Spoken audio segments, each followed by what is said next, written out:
Hello and welcome to the Property Lifestyle Mastery podcast. I'm Jackie Tomes, and on this show we're having really deep conversations about all the different areas that you want to consider when you are growing a property investment company, when your goal is ultimate freedom.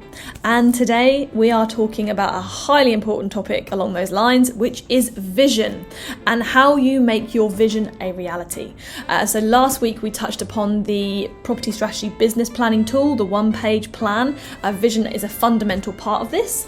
So we're going to be delving into what that vision is, how you make a great vision to inspire you to move forwards. But also today, a lot about the science of manifesting as part of that. I can't believe it's going to be Dave having this conversation, because if you said manifesting to him a few years ago, he would have totally switched off and not been interested. But since then has done so much reading and research into the real science behind it and has completely shifted his perspective. So a very well-rounded conversation today from Dave and Dom when it comes to crafting an inspiring vision to make your ideal life a reality thanks to property. Here we go. Hello, Dom. Hello, Dave, and welcome to the audience as well. It's rainy in just after Easter here in the UK, and you have glorious sunshine out in South Africa where you are now. That's true. We landed in Cape Town a couple of days, yesterday in fact. Landed in Cape Town yesterday, and yes, glorious sunshine. It's a good time of year to be here. A little bit windy, but it's lovely weather. So today's topic, vision. Absolutely. So yeah, vision today. I mean, vision is something that's talked about so much in this environment, right? In any environment or personal development and business and everything, right? It's just so big. And really, for me, being someone who in the past was not bothered by this type of stuff, at all. I just wasn't bothered about it until I got to a business coach who introduced me to this concept and gave me a really good reason for it. And suddenly I was like, yeah, okay, I can see that. But look, I'm going to precursor this one by saying, for example, I've never done a vision board. What? I've never done a vision board, right? And Tom's still going to be shocked by that, right? And this kind of is what brings this up for me, because nowadays, I totally believe in having a very clear vision and totally have lots of good reasons for it. And I know within our mentorship program, Dom, you are the vision king. You're the one who helps all of our clients to do it, which is why it's so nice to have this conversation with you, because you have so much knowledge around this. And why you're so shocked at me not having a vision board, Jackie tried to make me do one on the computer once and have it as my background. And I got halfway through it and I just gave up. But for me, it's just never, that one version of vision has never hit home, which is where this conversation really came from for me. Is people, before I met my business coach who introduced me to a better way for me to do vision, I wasn't bothered by it because that didn't hit with me. People were just talking about vision boards. It was just do a vision board. And I don't want to fucking do one. I don't get it. It doesn't feel right. It doesn't hit home with me at all. And so then the conversation today for me is very much about what is the best way to do a vision? Why is it that some people want it some ways, others want it in other ways? And what is the way, if we're talking to an audience today, that they can kind of come away thinking, there might be a way for me to bring this into my life, if they aren't already. Yes. Okay. So I'm just shocked that you just don't have a vision board, but then I guess Jackie does. So you kind of go along with what she creates too. So look, think about it, and audience, think about this. Every single thing that you can see in front of you right here, right now, started as a thought, as an image in someone's mind before it became a reality. So unless you're looking at nature, and even then, that's the projections of our image of what we can see, right? But everything starts in your mind as a picture, as a thought, and then manifests as a picture. So if we don't know what we're aiming for, how do we know when we're going to get there? One of the big reasons why I see people who don't achieve is that they don't know what they want to get. They're not clear on it. So it's really important that we are very clear on what it is we want to manifest in our lives and have a vision that we're working towards. So, and there's lots of areas that we can go into here, but yeah, having clarity, and there's lots of ways of creating vision. So here's a few. One, having a vision board. So getting pictures, and just Google words, right? But get pictures that represent something you're aspiring to achieve. I noticed this year, actually, my vision board actually has very little. It has one material thing on it. The rest of it is all about feelings, family, enjoyment, But some people, they'll have Ferraris and they'll have the big houses and the motorboats and the helicopters and all those other things. And that's fine, each to their own. But have images of something that reminds you of what it is you're aiming for, because that's your reticular activating system, part of your brain that is looking to create that in your life. And so you'll be amazed if the listeners here do a vision board and maybe put it on PowerPoint and make it a desktop background picture. Within a year, I think you'll look back and you'll be absolutely blown away at how many things have actually become true, and that is because of science, quantum science, which you could probably explain just as well as I can. So yeah, why does this work? Okay, to be honest with you, there are so many different levels for why vision work, and this is what got me to it, because I come from a very logical, rational mindset, and it took a lot of convincing, really, for me to get on board. And the very first aspect that I got on board with was nothing scientific.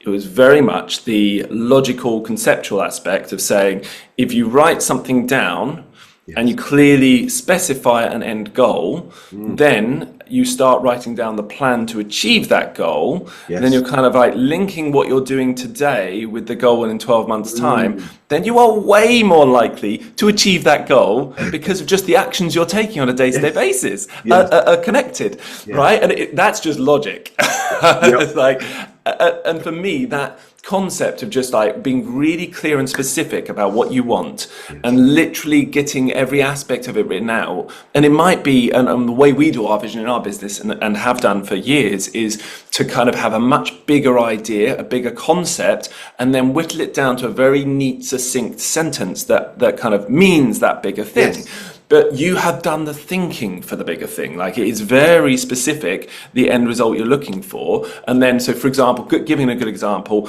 our vision didn't, because you don't want a big unwieldy document. You do want something you can refer to, like you've said, with pictures, something very easy. If you're going to write words, you want to be able to just read it and know, I know what that means. So an example in ours was to do with holidays and free time, right? So we had the very specific picture of, like, we wanted a holiday every 6 weeks. We wanted it to be at least a week long. We wanted it to be spread out evenly throughout the year.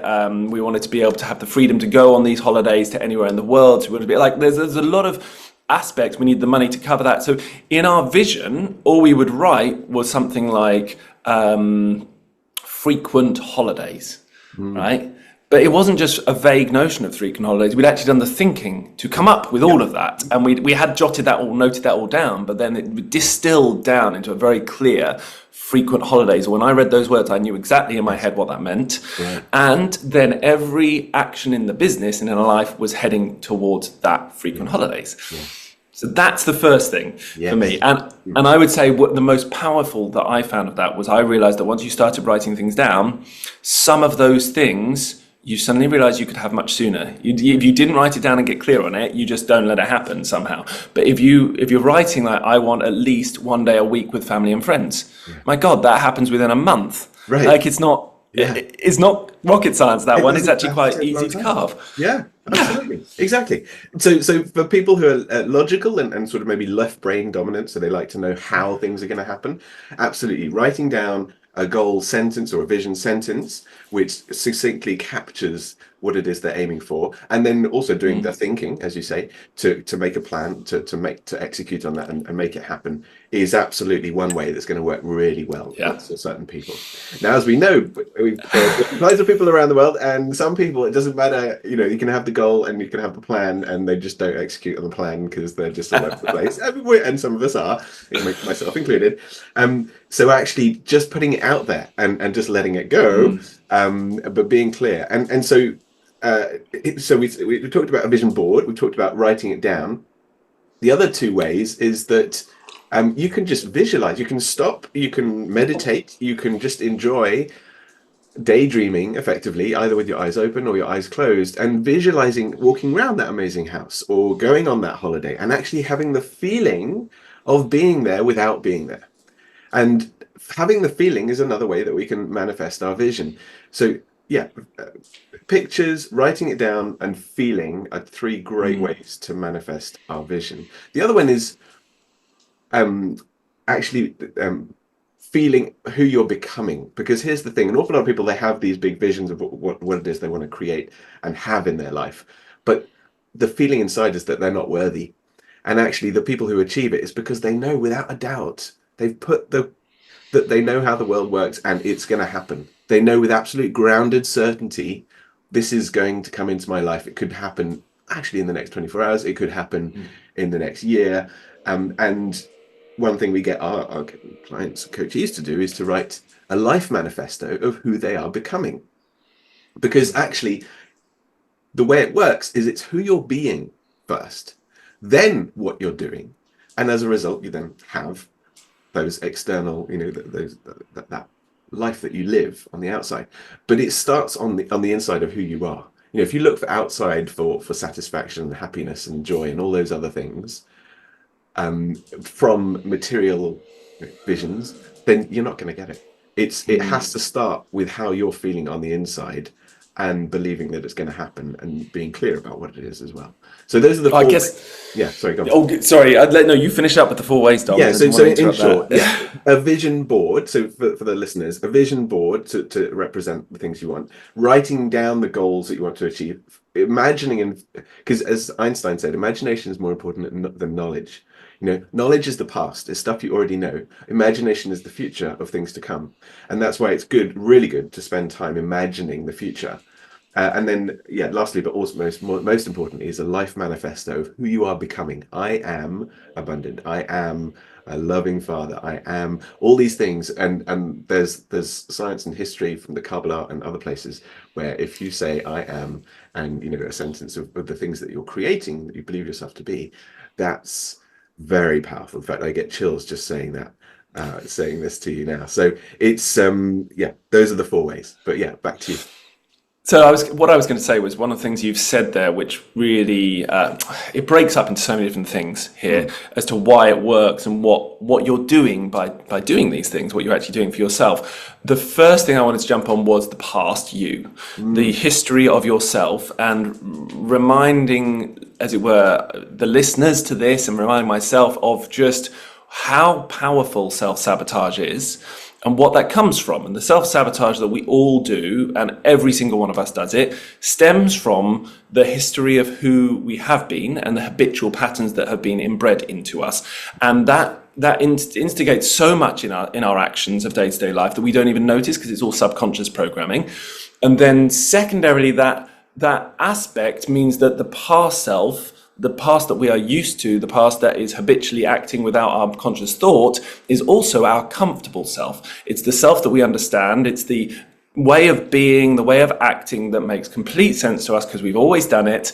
Even if it doesn't make logical sense, it feels like it makes sense. It feels normal. So we feel super comfortable there. And we hit what we call the comfort zone barrier. And that comfort zone barrier is it was shocking to me when I found out from a guy called Gay Hendricks in an incredible book called Genius Zone. I found out from Gay that your comfort zone doesn't just hold you in a nice, comfy place. It actually is a zone that holds you in a place that could be a form of suffering, a place that actually is holding you in a place that you are not getting what you want, that you're hating everything about your life, that it's really uncomfortable in how you feel about it, and yet it's what you're used to.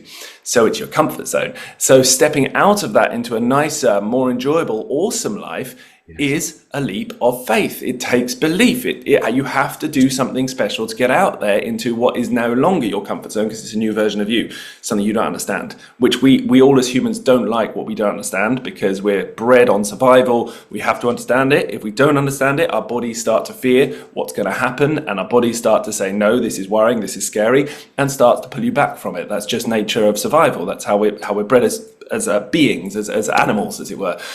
So for me, that's the first thing I've heard from you is like, you've got to be able to overcome self-sabotage, the old self, and that means letting go of the past you and reaffirming a new version of you that you want to be. And that's the affirmation side, right? That's right. It's because everything in the universe is made up of energy, and it's measured as a frequency.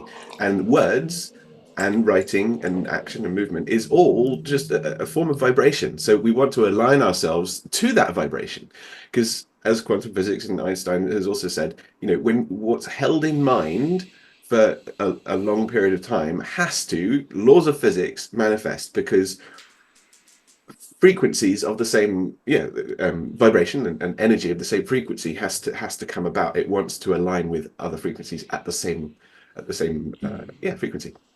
So I think it's a word for that as well, resonance as well. There we go. Like, brilliant. That's the one. you know, if we think about the external world around us and ourselves as well as like a series of frequencies, like you've just said, which again has been scientifically proven, every single aspect of our body and every aspect of our emotions and every thought has a scientific frequency, i.e. a wavelength, an energetic wavelength. That's why, for example, they've actually worked out certain frequencies that can be used to destroy the body. Like there are literally sound frequencies that can be, if emitted, can break down the cells in the body because they're destroying them through frequency, because they're also at a frequency and it's a conflicting one. So we have these frequencies, and you're basically saying that if we're emitting a frequency out to the world, then the world wants to resonate in the same way that if you were to play a note on a saxophone, an instrument I used to play, and you're sitting next to a piano with, like, you know, whatever it is, 150 strings or whatever, I can't remember the number, but a load of strings in the piano that are dormant, that are not vibrating. You play one note on a saxophone,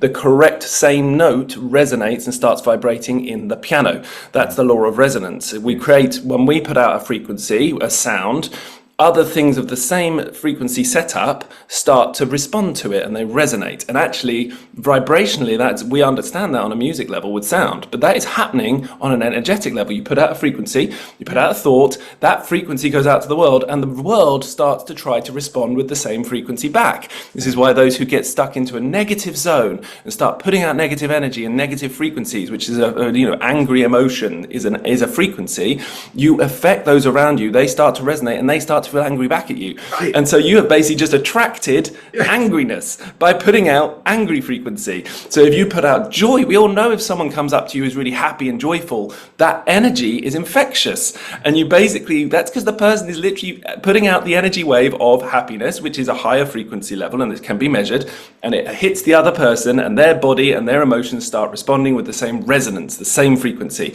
Yes. Boom, you've created happiness. So how does this bring us to energetic frequencies, to manifesting a life, as it were, Dom? Like, let's take this the next step further. Right. And so you just said effectively that the environment that you either find yourself in or that you put yourself in really impacts who you are and who you become. And that's why successful people deliberately put themselves in situations where they're forced to step up and become better, and or they're feeding off other people, other beautiful environments that make them feel better. Everyone knows they've got friends who drain them. They make them feel low and just like, oh my goodness, this person never stops talking, and they're just talking about negative stuff and things like that. Those people bring you down, they drain you, and then you've got radiators. Drains and radiators. Radiators, people who you feel amazing around and you feel energized, and they really lift you up. Those are the people that you want to spend more time with. And so that's why it's actually quite important to be selective and be proactively putting yourself in environments and around people that make you feel really good. Because then you're at a higher frequency, and obviously, as we know, higher frequencies work and faster. Just like light, highest frequency that travels at the speed of light. It's the fastest frequency. But also, we can measure love and joy and happiness. They're also much higher frequencies than, say, grief and apathy and fear and all those negative feelings that some people sadly just live in the whole time. So yeah, there we go. Well, that makes me think about an episode of podcast that we've just recorded with Dylan Danica, who has talked about why it's so hard to make money. And this is just for anyone who's listened to that, a reminder that the concept of trying to make money from a place of fear and negativity and greed is really, really hard. It's really hard because of this, because you're putting out the wrong frequency to the world and the world will not respond. And actually, if one of the things you want to do is change gears, adjust your emotional state, bring yourself to a better mindset, a better emotional state, which is what you're saying, Dom, like find people who are more joyful, increase your frequency that you're emitting to the world, because it actually makes it quicker and faster and easier in general to achieve. It just does. So therefore now what Dylan was saying was just being in a place of abundance. That's how he called it. But I think what you've hit upon here, Dom, which is much more all-inclusive, because abundance is quite a hard word, I think, for people to understand. No one wakes up in the morning and goes, I am feeling abundant. Like, it just doesn't tend to happen, right? But you can wake up in the morning and have a feeling of love and just go, God, I really feel like, I'm in love with the world today. It's a really joyful day, right? So all of these high frequency emotions create the same feeling of abundance, right? If you put out love or joy or happiness or fun, and these things will create the same result as this word abundant. Yes. And you then reap the rewards of abundance. There we go. And it makes me think of the DMH workshop that we did last week, where I was getting people to think about the emotions that we all have. And in short, I'll summarize, but negative emotions like grief, apathy, fear, sorrow, all those things, they're often based in the past. They're anchored in the past. The emotions that we want to feel and actually the best feelings are anchored in the present. When you're feeling loving, you're feeling it now. It's not in the future. It's now. It's when you're feeling joyful, happiness. It's in the present moment. And most of the good feelings are in the present moment. How you feel now is often directly proportional to your vision or thinking about what is going to happen this day, in your future. So if people have a negative future and are fearful, then actually that they're feeling that in this moment, but it's anchored in not in the present moment. So if you want to feel better more often, be more present, is what I'm trying to say. That makes me think of Joe Dispenza, who I think was the scientific brain that got me onto the next level of thinking about this. He was the one who I suddenly went from just thinking, the logical approach to vision, as I explained in the beginning, to, my God, there's so much more going on underneath. There's so much more I should be accepting here. And he talks about the best emotion, in his opinion, for manifesting the future version of what you want being gratitude. And his rationale for that, I think, is very clever. He says, being grateful is a present emotion of something you have already received. If you're grateful for something, it means you've already got it. Yeah. So if you practice the emotion of gratitude and apply it to things you don't yet have, you're actually putting out there this feeling that you actually already have it. And it's almost like you are bringing it more present. You're bringing it closer by just feeling grateful for this thing that's going to be in your life, because that's telling the world, I already have this. Yes. I'm grateful because I already got it. And the world doesn't, if you go into all sorts, we now start talking about time. If you start going to the quantum physics of time, there is actually no real science backing up time in some ways. And so the modern science struggles with time to a degree. And there's all sorts of time conflict, as it were, in between science and time, and then on the other side, historically, you go to the spiritual texts and things, they kind of state that there's no such thing as time. Time is just a construct, a concept that's designed, but actually reality is outside of time. There is no such thing if you go beyond that. So there's lots of different perspectives that suggest that time isn't a thing. So therefore, if you feel grateful now, you can actually manifest it now. And I guess there's experiments behind this as well. And I think the double slit experiment is a really powerful one, which is an experiment that was designed to decide whether mind could affect matter and have an impact on it. And I'm not going to go into detail. It's a very complex one to explain, but there's loads of Googling you can do about the double slit experiment. It was revolutionary. Science Magazine 2000 said it was the most beautiful experiment of all time. It literally redefined the laws of physics back when it was first done, and it still is kind of causing ripple effects in physics now, in a way. And one of the things that scientists did at one point was they played with the double slit experiment concepts, but they brought it through to whether you could affect, and it was whether the mind could affect matter. And they started to say, well, what other things can we do to assess this? And one of the things that scientists have done is assess whether the brain can impact other human beings. Can the brain also make other human beings healthier? So if we can literally praying for people, or for example, that type of thing, can it actually have effects? And they have to a degree proven that scientifically. You just got to read the right books to see that, because it's not mainstream, but it should be. But then going back to time, there have been experiments done where people can impact the health of people in the past. Literally. Now, I'm not going to go into it, but it's mind-boggling and chilling when you read it that you can do meditations now, and they've tested this, meditations from people now that have actually shown that it helped people 50 years ago, and they could show that in the data and how much impact it had on the people from 50 years ago. So but they didn't tell people that they were. They didn't. That's the complexity of it, and I can't go into it. It's too hard in the time we have. But like literally, there is like to do with not telling people certain things, and then they're meditating on a list of patients, but not knowing those patients are in the past, and then actually they were trying to help half of the patients, and the other half weren't having any meditating done on them, no prayers, no anything, and the half that were having health meditating done on them, whatever the methods they used were from 50 years ago, and those were the 50% of people that showed the quickest recovery rates. So it's like back 50 years ago, they were feeling the effects of the meditators 50 years later, and they recovered quicker because of it. I mean, it's just chilling, and that basically breaks the concept of time. Yeah. Done. So we started with vision, and we've got into like quantum physics and Oh, you're right. Let's come back to the vision. Yeah. What would you say is your sort of summary or takeaway for the audience then about one thing they can? I think the most important thing to take away for me is that it doesn't matter what you do, just getting into doing something is the most important thing. I know, Dom, you have your processes and methods. You want to hit every single think, feel, write, speak, affirm. You want to have it all in there. That's like the gold standard. You're the gold standard, Dom. Brilliant. But what I would say is that I do think certain people resonate with certain types of things, and there's definitely a natural inclination or bent towards thinking or feeling. We all have that within our human design, as it were. So I for example would say I don't have a vision board, and it's partly because I don't really resonate with that visual aspect, but I do really resonate with the writing aspect, and the affirmation aspect, the feeling aspect. So I definitely do those, and I do the affirmations. I do say I am, and do that in meditation, and I do, more importantly, because I think for me the biggest, most powerful one is the feeling. If I can get feeling how I want to feel in the future, and I can bring that through to my day, I know I'm going to be able to pull that thing towards me much quicker.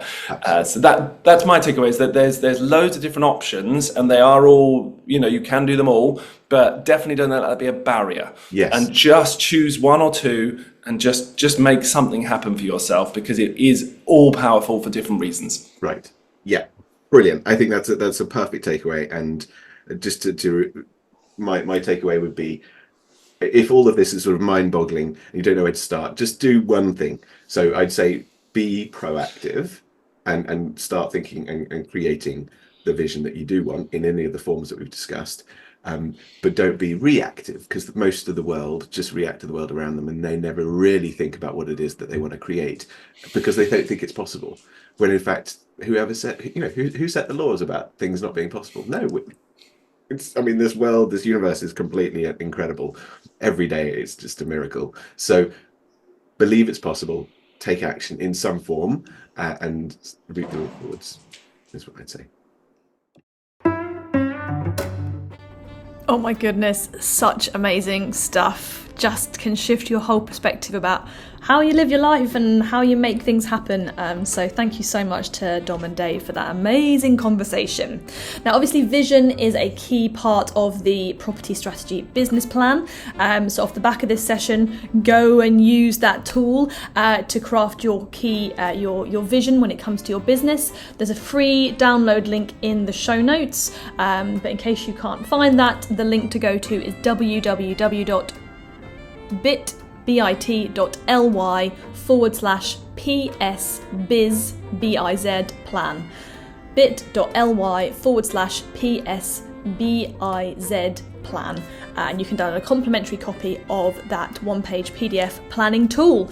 And then next week, we're going down the rabbit hole of manifesting, and off the back of this vision work with the incredible Dylan Danica. And we're talking with him next week about abundance. And we touched on a lot of science today in terms of manifesting. We're going even further into that next week. An incredibly inspirational fellow who has gone from being an award-winning trader to investing in social housing, and is really an incredible spiritual teacher.